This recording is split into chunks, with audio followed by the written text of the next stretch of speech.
Olá pessoal, muito bom estar com vocês aí mais uma vez, dentro do nosso estudo aí sobre cosmovisão cristã.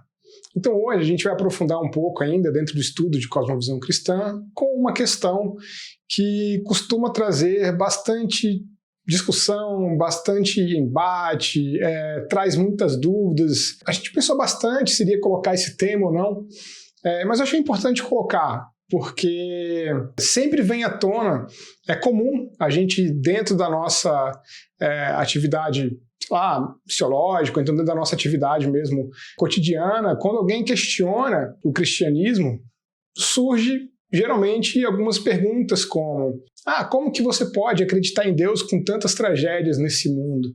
Como que você pode acreditar num Deus que permite que tantas coisas más aconteçam?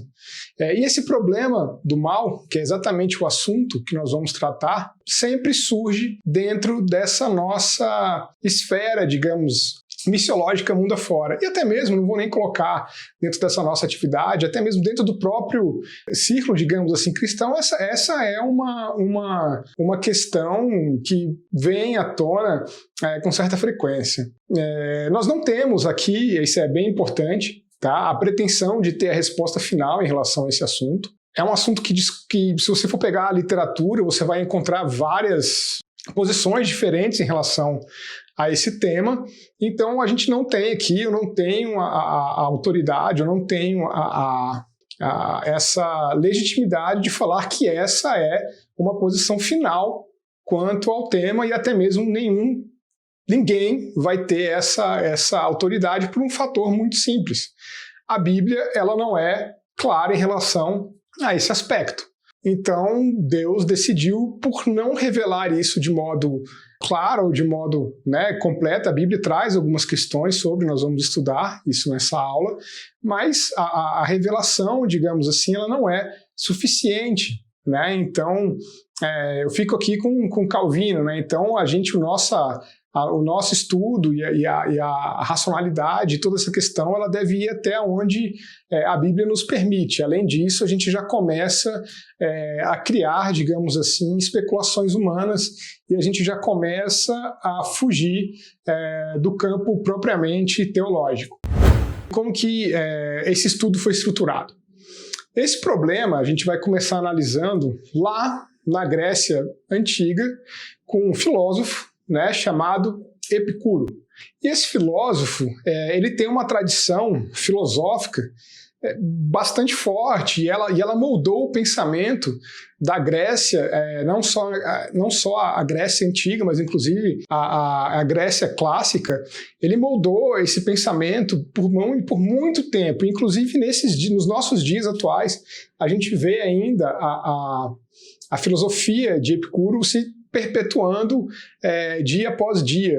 A Bíblia, em Atos 17, numa passagem que a gente já comentou aqui, Paulo, no Areópago, ele vai discutir ali com adeptos de Epicuro. São duas linhas, digamos ali, dois seguidores de linhas filosóficas diferentes que aparecem ali em Atos 17.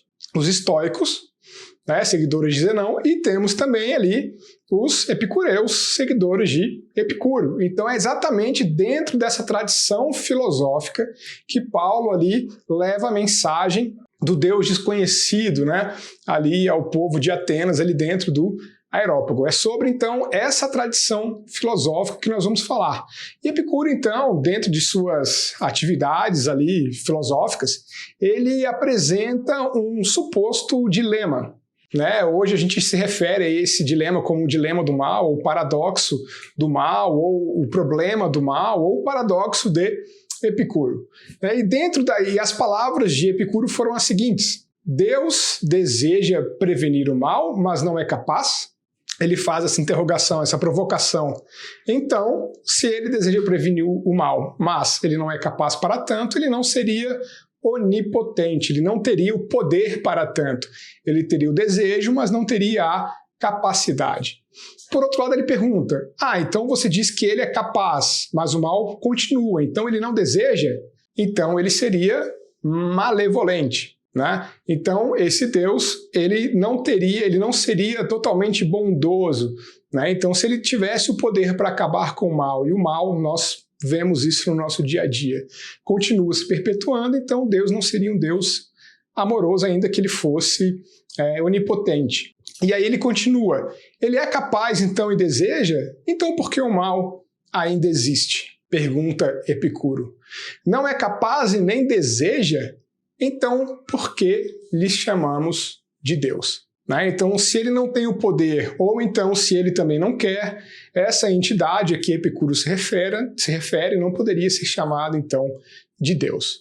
Isso daí vai dentro de uma corrente filosófica que Epicuro ele constrói. Né? Alguém, para ser chamado de filósofo, muitas vezes nós usamos esse termo aleatoriamente dentro da nossa cultura, da nossa tradição, mas dentro da filosofia, alguém, para ser chamado de filósofo, ele precisa necessariamente criar um novo sistema filosófico. Ele precisa criar uma nova estrutura de pensamento. Então, Epicuro, ele foi, sim, ele é considerado um filósofo. E qual seria a linha filosófica de Epicuro? Vocês conhecem uma expressão, muito provavelmente, chamada carpe diem, né? Então, assim, aproveitem o dia, aproveitem a vida, já que é apenas uma e vivemos somente aqui nessa terra de modo passageiro, viva da melhor modo possível. E muitas pessoas interpretam mal essa expressão que tem as suas origens em Epicuro. Epicuro, ele na verdade, ele defendia o seguinte, de que o aprendizado humano, ele somente se operaria do ponto de vista sensorial. O que ele quer dizer com isso? Que os seres humanos, eles aprendem por meio de suas sensações, certo? Então, para que o processo de aprendizagem seja possível, você precisa senti-lo, né? Com seu tato, sua visão, seu olfato, sua audição, seu paladar, o que quer que seja, com um dos seus sentidos. A gente vê, por exemplo, que nós temos outras tradições filosóficas totalmente diferentes dentro da Grécia daquele período. Então, assim, Epicuro ele começa uma nova escola dentro dessa parte aí de conhecimento, dentro dessa análise do conhecimento, digamos assim. E ele fala o seguinte, olha, primeiro, eu até acredito que existam aí os deuses, mas os deuses, eles são alheios às nossas sensações, então nós não podemos saber nada dos deuses. Diz Epicuro. Afinal de contas, repito, ele cria que o aprendizado se operava por meio de sensações. Então ele fala, olha, deuses até existem, mas eles não se metem aqui na nossa vida. Eles criaram aqui tudo isso e estão lá num outro nível, num outro patamar, muito parecido também com uma cosmovisão que nós vamos ver aí mais para frente, chamada deísmo. A gente vai ver como que o deísmo também tem as suas raízes aí no pensamento de Epicuro, um dos ramos, né? Então ele fala o seguinte, olha, os deuses existem, mas nós não podemos aprender nada sobre eles, e eles também não estão nem aí mais para a humanidade. A humanidade segue o seu próprio curso. E mais ainda, Epicuro fala, a morte é algo que nenhum ser humano deve temer.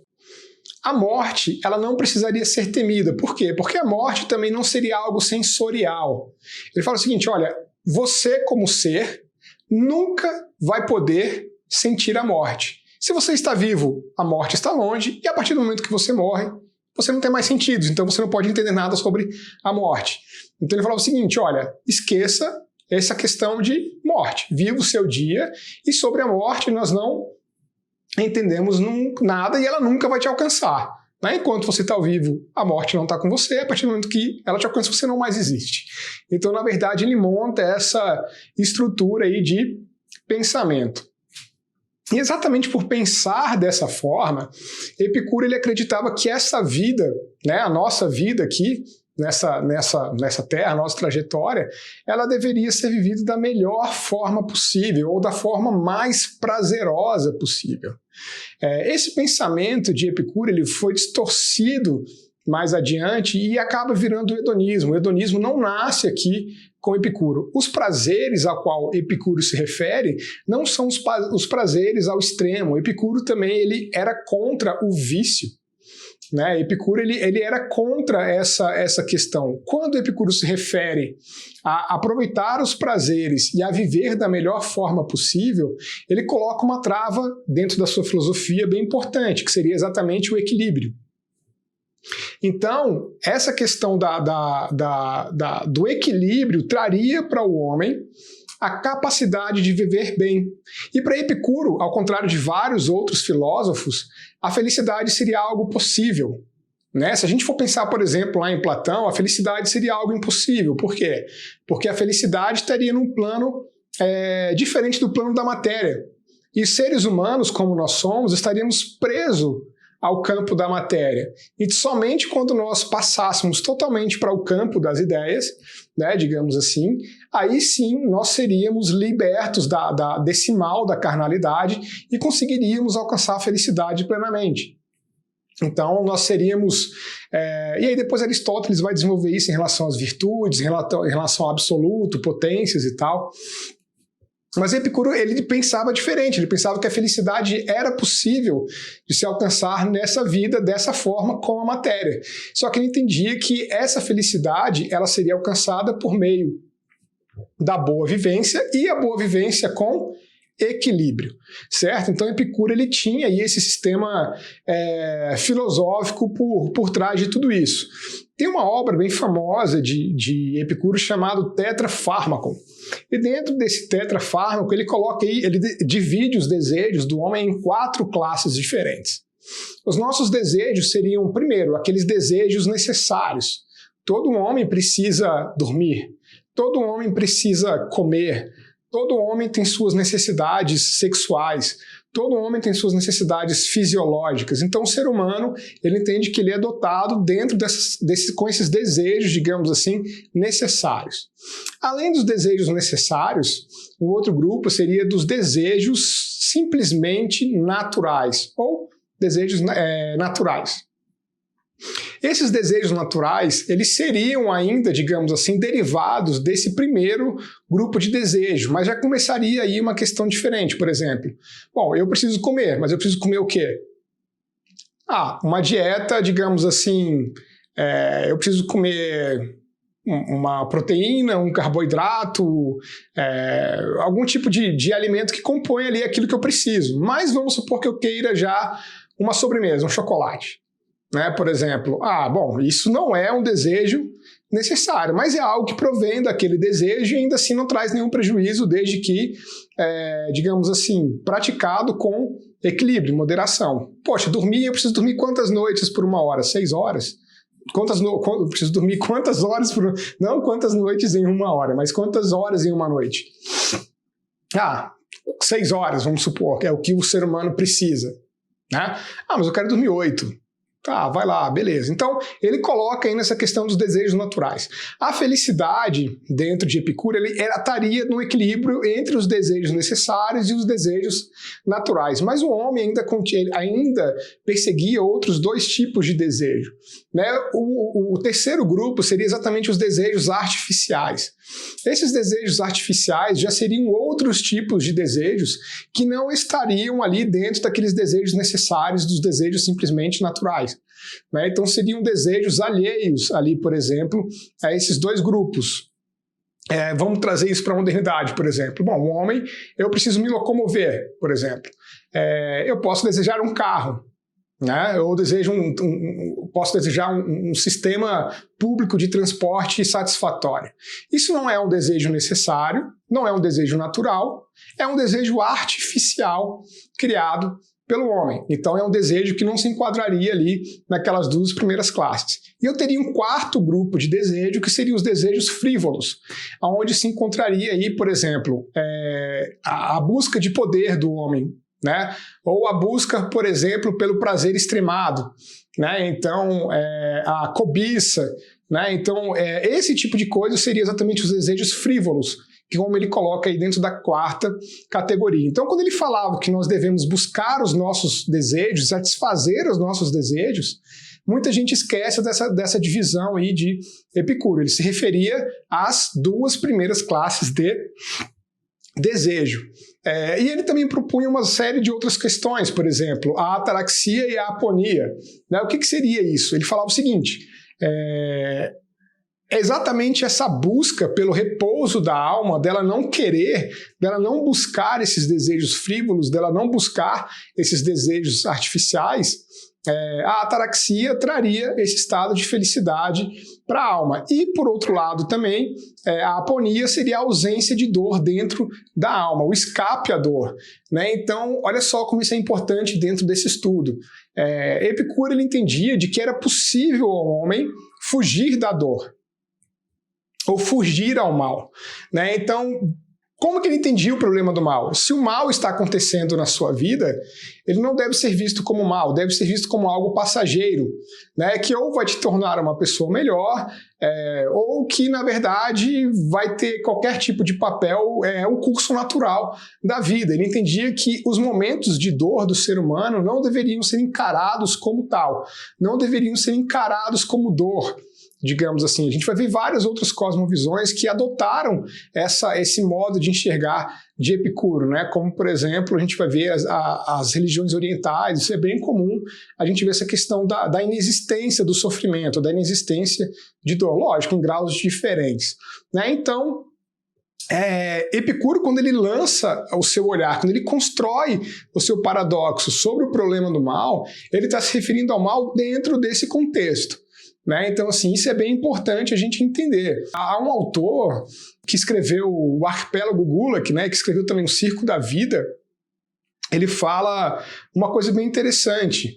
Ele fala, é muito fácil você filosofar a respeito dessas coisas quando você tem tudo, né? Epicuro ele era uma pessoa muito bem na sociedade. Eu não sei se falei o nome, né? Alexandre Solzhenitsyn, né? O cara que escreveu esses 2 livros. Ele era uma pessoa muito bem na sociedade, muito bem de vida, então ele tinha tudo, né? Então, assim, os seguidores ali de Epicuro, o Epicuro ele conseguiu uma classe intelectual muito alta ali de seguidores, né? Então era um pessoal que tinha tudo na vida. Ele falava, olha, é muito fácil você filosofar sobre a dor, é muito fácil você filosofar sobre a inexistência do sofrimento, mas eu quero ver você dentro de um campo de concentração, eu quero ver você sofrendo, passando fome, eu quero ver você tendo sobrevivido ou tendo vivenciado experiências de maldade, tragédias naturais ou morais dentro da sua vida, entendeu? Então, é uma crítica bem interessante a Epicuro, mas de fato a filosofia de Epicuro ela tem uma questão muito utópica, né? Assim, é uma questão muito etérea, assim, que seria difícil trazer e aplicar ela para a vida concreta. Mas enfim, Epicuro ele lança esse aparente dilema aí a respeito do mal e a respeito de Deus. Em outras palavras, vale a pena a gente trazer aqui, C.S. Lewis ele analisa bastante essa questão da dor e do sofrimento, ele tem 2 obras que tratam só sobre isso, né? O problema do sofrimento, a anatomia de uma dor. Lógico, suas outras obras tratam também sobre esse tema, mas essas 2 são especificamente sobre isso. E ele pega ali o paradoxo de Epicuro e ele coloca em outras palavras, que talvez seja mais fácil da gente entender qual foi a colocação de Epicuro lá séculos atrás. Ele fala o seguinte: se Deus fosse bom, ele desejaria fazer as criaturas perfeitamente felizes. E se Deus fosse todo-poderoso, ele teria a capacidade de fazer o que deseja. Mas criaturas não são felizes. Então, falta-lhe bondade ou poder, ou ambos.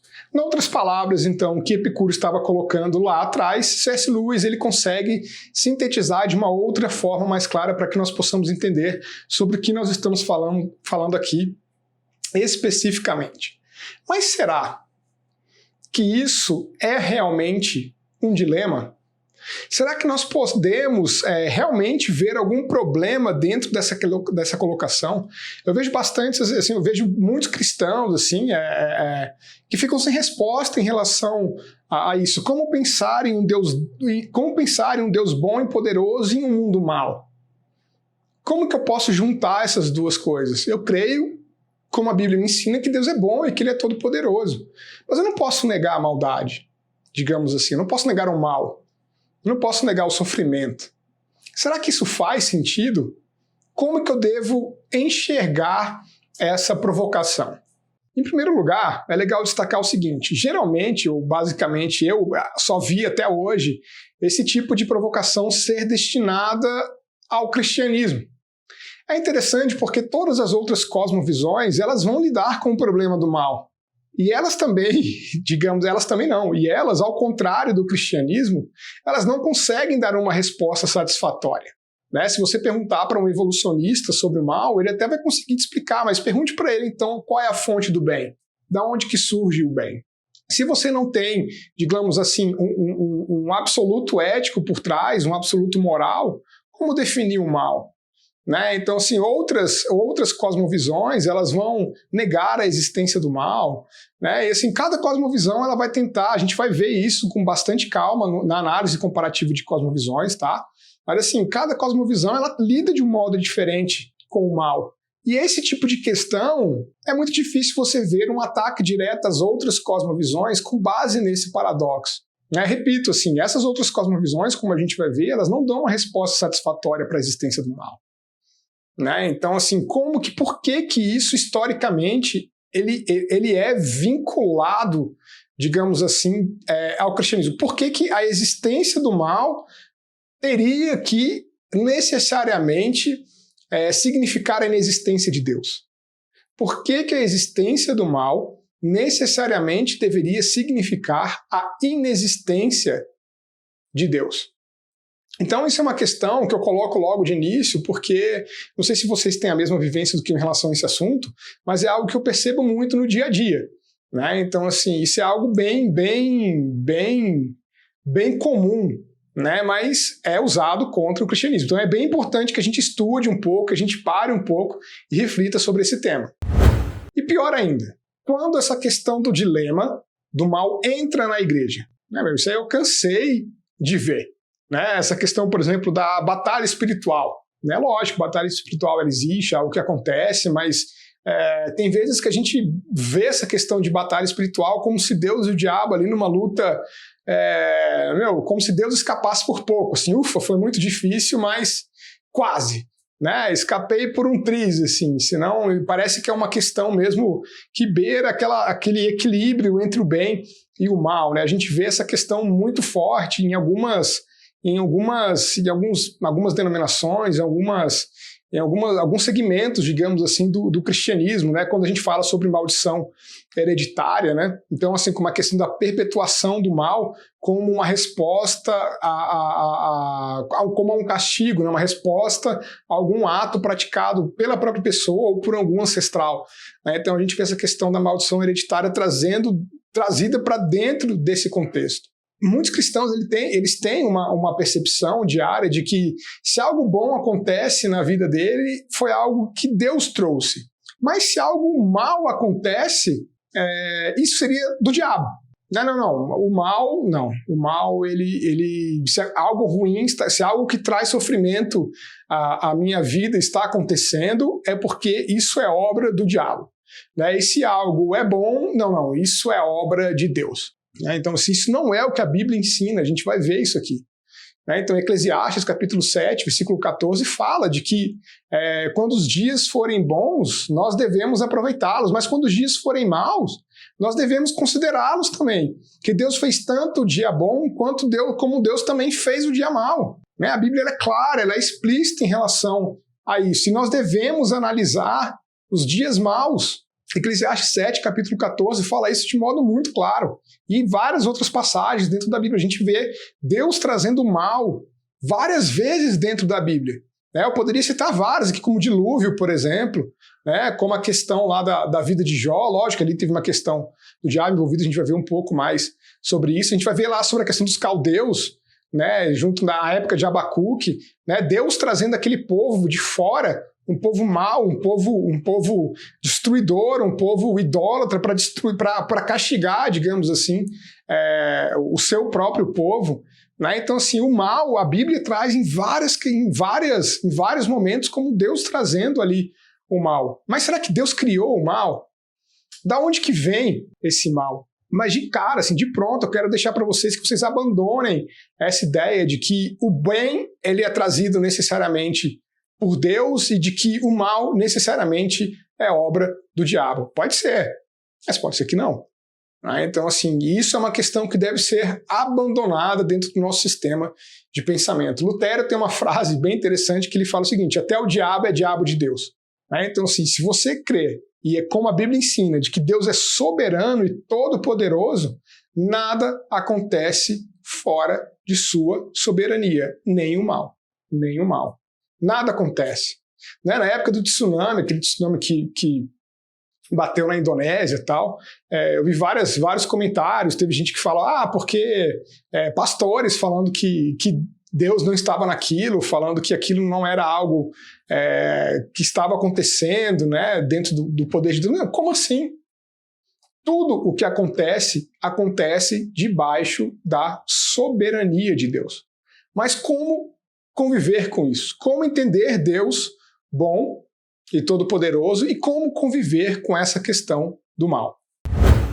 Então vamos começar propriamente o assunto. Acho que o problema já foi bem posto, né? A gente já viu aí essa questão de como que nasce o problema, a gente já vê como que esse problema se dá como ataque ao cristianismo, a gente já viu como que esse problema muitas vezes é interpretado dentro da própria igreja, e agora a gente vai passar a propriamente estudar o assunto. Um tema também muito obscuro seria a origem do mal, como que o mal surge, como que o mal nasce. Né? Então, assim, muitos colocam como se a queda, né, de Satanás ali, como se a queda desse anjo de luz tivesse sido ali a origem do mal. Gênesis 3, ele traz para a gente ali o episódio da queda do homem.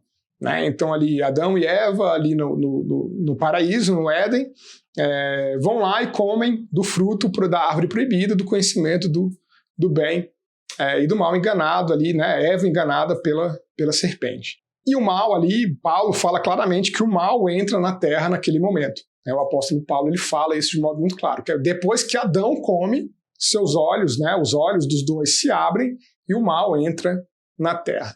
Então, mas ali ainda há muito pouco ali, dizendo ali, beleza, mas e essa serpente? Por que ela estava lá? Como que ela estava lá? Se ela significava o mal, como que ela entra no Éden? Né? É engraçado, assim, porque se a gente pegar Gênesis capítulo 1, Deus fala que tudo que ele criou, ele viu que era bom. Né? Ali entre Gênesis 1, 31 e 32, provavelmente a queda de Satanás aconteceu entre esses dois versículos. A criação fala de que, Deus fala que tudo que ele criou e viu que era bom. Será que Deus criou ali o mal e viu que o mal era bom? Eu acredito que seja a melhor solução ao problema. A gente vai ver também isso porque mais para frente. Mas enfim, o mal em algum momento ele surge. A gente não definiu ainda o que vem ser esse mal e tal. Mas Gênesis 3, então ali a gente tem o mal entrando na história da humanidade, digamos assim. Então Gênesis 3 tem poucos esclarecimentos ali. Depois a gente tem duas passagens clássicas aí de vários livros escritos já a respeito, que é de Isaías 14, né, 12 e 9, e Ezequiel 28. Eu não vou me aprofundar muito também nessas duas passagens aqui, porque senão a gente vai perder muito tempo sobre a questão do estudo do mal, propriamente se a gente ficar dentro dessa questão da origem do mal. Mas muitos entendem ali que a gente tem uma narrativa, digamos assim, que seria a queda de Satanás. Né? Ali fala sobre Lúcifer. Tal. Lúcifer foi uma questão que surgiu ali num problema de tradução de Jerônimo. Né? A Bíblia não chama Satanás de Lúcifer, isso não está no original, né? Seria o anjo de luz. Ali foi Jerônimo, quando foi traduzir, que deu esse nome próprio, digamos assim, a Satanás, de Lúcifer, mas a Bíblia não chama ele de Lúcifer. Mas enfim, ali traz a figura de Lúcifer, né? Essa figura de Satanás, como se tivesse sido expulso do céu. Mas Ezequiel 28, por exemplo, ele já coloca um contexto um pouco diferente. Ele coloca ali como se fosse ali o rei de Tiro, né, e tal. Ele coloca já outras questões, mas teria, por exemplo, alguns problemas. Porque como que Satanás, por exemplo, ele seria possível, dentro da passagem de Ezequiel 28, ele fazer comércio com os homens de toda a terra, assim? Como assim? Né? Então, há os que defendem que existia uma raça pré-adâmica e de que esse comércio seria feito exatamente com essa raça que teria existido antes de Adão e de que a queda de Satanás teria acontecido depois, tal. Só que a Bíblia não fala isso. Né? Isso são especulações, novamente. Né? Então, há uma questão, por exemplo, de 1 Timóteo 3,6, que fala, né, quando ele vai falar ali sobre os presbíteros e tal, ele fala que o presbítero não deve ser neófito, né, não deve ser novo na fé, para que não incorra no pecado do diabo. Qual foi o pecado do diabo? Né? Que está ali em 1 Timóteo 3,6, o orgulho.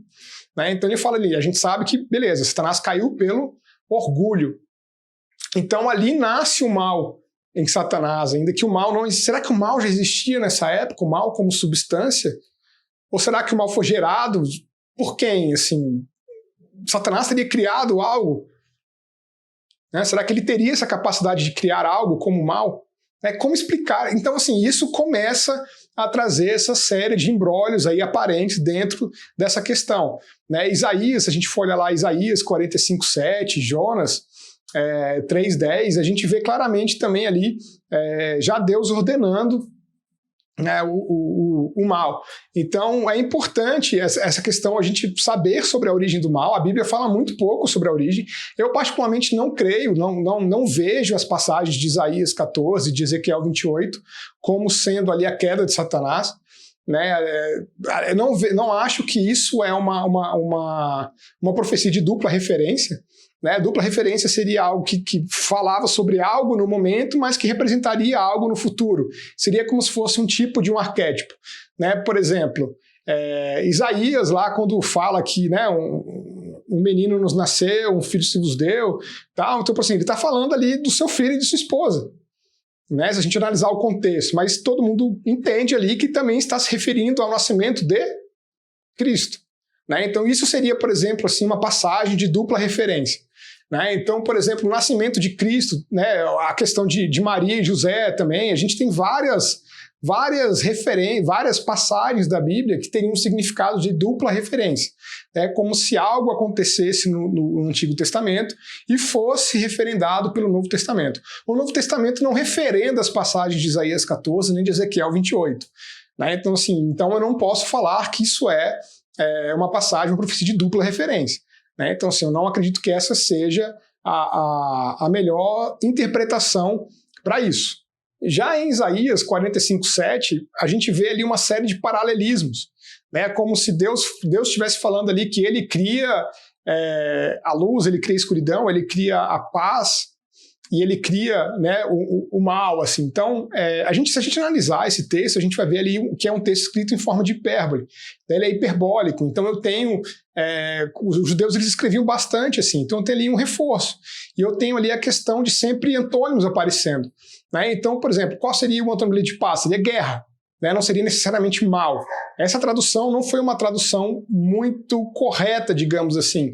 Né? Deus está dizendo, eu crio os tempos de paz e eu crio os tempos de guerra. A gente vê isso muito claramente. Né? Como eu falei para vocês aqui do próprio exemplo de Abacuque, né? Deus trazendo a guerra ali para dentro do seu povo. Não adianta nós nos questionarmos além do que a Bíblia coloca em relação à origem do mal. Se nós nos aprofundarmos, nós não vamos ter piso, né? Não vamos ter chão. Então, assim, a Bíblia, ela trata, a gente vai ver aqui como interpretar e entender essa questão do problema do mal. Mas essa questão da origem do mal é algo que não fica muito claro. Essa tradição de Ezequiel 28 e de Isaías 14 é uma tradição que a gente vê que ganhou força dentro da nossa cultura, né? Então, se a gente pegar, por exemplo, C.S. Lewis, ou a gente pegar Tolkien, por exemplo, eles ilustram bem, digamos assim, a origem do mal com base em Ezequiel 28 e com base em Isaías 14. Por exemplo, o Silmarillion, né, de Tolkien, ele fala, é uma questão, ali é a queda exatamente do anjo de luz, né? Então, se a gente pegar ali a história do Silmarillion, a gente vai ver como que teria nascido, né, digamos assim, os Valares e tal, a gente vai ver como que teria nascido o primeiro de todos, né, digamos assim, e como que dali, por meio da criação da música, outros seres celestiais também teriam sido, né, teriam surgido, e ali um desses seres celestes se revoltou, teria exatamente a questão do orgulho, né? O orgulho teria nascido dentro dele e ele teria ali rompido com aquela sociedade, dali teria surgido o mal. Né? Lewis também ele fala algo bem parecido, também por meio da música, né? Aslan teria criado ali, né, tudo por meio da música, e o mal teria surgido também por meio dessa corrupção dessa música. Né? Então a gente vê como que isso se espalhou de um modo muito comum, essa questão da tradição de Ezequiel 28 e de Isaías 14 como o surgimento do mal. Mas dentro desse estudo, dentro desse conceito, eu acho que faz muito mais sentido nós entendermos a origem do mal, não com base em Ezequiel, né, não com bases em Isaías, mas, por exemplo, Agostinho ele traz estudos muito preciosos para a gente em relação a essa questão da origem do mal. E eu acho que essa posição de Agostinho ela é muito mais bíblica do que se eu pegar, por exemplo, e entender aquela criação de Isaías, aquela passagem de Isaías e de Ezequiel como uma profecia de dupla referência. Então, se você entende assim, se você crê assim, não tem nenhum problema, certo? Então, assim, como eu falei, há vários teólogos, há vários livros ali que trazem como se o mal tivesse surgido ali com a queda de Lúcifer. Mas como que Agostinho, vamos ver aqui o que Agostinho ele fala sobre essa questão. Agostinho ele foi maniqueu por 9 anos, aproximadamente. O que era o maniqueísmo? O maniqueísmo era uma religião que tinha bastante influência oriental, e exatamente ele entendia de que o mal ele era o oposto ali do bem, e de que o mal e o bem eles combatiam em forças iguais, para que se mantivesse ali o equilíbrio. Então a gente vê ali também o zoroastrismo, tal, como que essa questão ali das religiões orientais influenciaram o maniqueísmo. Mas a resposta do maniqueísmo ao problema do mal era exatamente essa dualidade aí, de forças, uma força boa e uma força má atuando em conjunto. E aquilo, assim, Agostinho entendia, compreendia o conceito, mas ele não conseguia entender a lógica daquilo. Ainda assim, o mal para Agostinho não fazia sentido. Então, assim, uma das questões que o levou a abandonar o maniqueísmo e abraçar ali o cristianismo foi exatamente essa questão do problema do mal, que sempre incomodou Agostinho. Agostinho também ele não concordava com aquela tradição, digamos assim, platônica, de que a matéria seria algo ruim ligado ao mal. Afinal de contas, nós estaremos no céu em matéria. Nós estaremos lá em corpos físicos. Como que eu levaria algo de mal para o céu? O próprio Cristo está lá em corpo. Ele ressuscitou em corpo. Então, assim, está lá como corpo. Então, ele também rejeitava toda essa questão. Então, Agostinho ele passou a estudar isso de um modo mais aprofundado. E quais foram as conclusões que Agostinho chegou em relação ao mal? Primeiro, o mal não existe como um ser. O mal não é um ente. Então, o mal não fazia parte da criação de Deus. Então, isso é uma questão importante dentro da linha de raciocínio de Agostinho. O mal, por não possuir substância, ele não seria um ser. Ao contrário das outras coisas da criação. Então, Agostinho ele começa partindo desse pressuposto. E ele coloca exatamente o mal como sendo a perversão do bem, ou a ausência do bem. Então, Agostinho ele coloca o seguinte, olha, o mal não é uma substância, mas o mal é uma perversão, digamos assim, de uma questão do absoluto moral de Deus. Deus, ele é o bem. Deus, ele é bom. E assim ele criou todas as coisas. Mas houve uma perversão nesse caráter divino posto no homem. E não só no homem. Aí é que está também a questão. A natureza, ela sofreu com a queda. Então a própria parte física, material, quanto a parte moral da natureza teria sido abrangida pelo mal. Então, assim, por isso que nós vemos tantos problemas, assim, por exemplo, como tsunamis, como questão de erupções que matam, sei lá, milhares de pessoas, como terremotos que a terra se abre, engole um monte de coisa e tal. Ele fala o seguinte, olha, a natureza, ela clama por redenção, a Bíblia fala.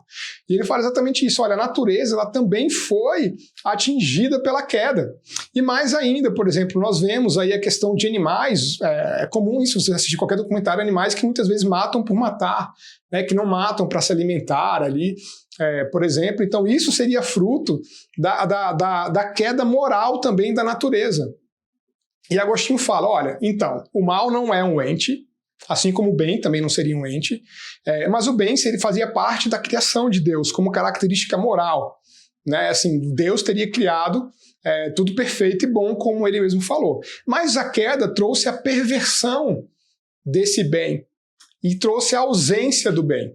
Então aí teria surgido então o mal. Então o mal em si ele não teria sido criado, mas ele surge de algo criado.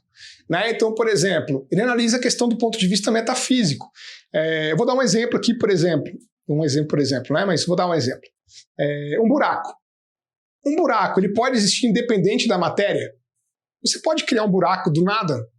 Assim, não, o buraco só existe porque ele está lá dependendo, digamos assim, de uma outra matéria. né? Mas ele não surge, você não vê um buraco sem nada que o dê suporte, digamos assim.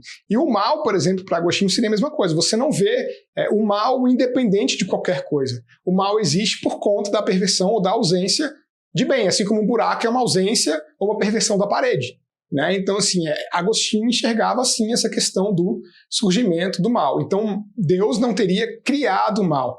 O mal teria sido algo decorrente da ação, né, ali de seres, primeiro de Satanás, depois, né, de Adão, ali quando eles pervertem a ordem do bem. Ali surge o mal.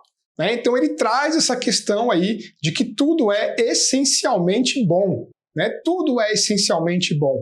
E isso até hoje, tudo em essência é bom. Você essencialmente é bom. Você essencialmente é uma pessoa boa. Essencialmente, em essência. Né? Assim, Deus, nós permanecemos sendo imagem e semelhança de Deus, mesmo após a queda. Mas lógico, não estamos no mesmo estado. O pecado original a todos abarca e hoje nós vemos como por espelho, mas haverá de chegar um dia que nós veremos face a face. Bem, pessoal, então a gente vai parar por aqui nessa aula e na próxima semana a gente vai continuar, tá bom? Então essa aula a gente vai dividir aí em 2 pedaços devido à sua extensão, mas semana que vem a gente está de volta continuando esse assunto. Até mais!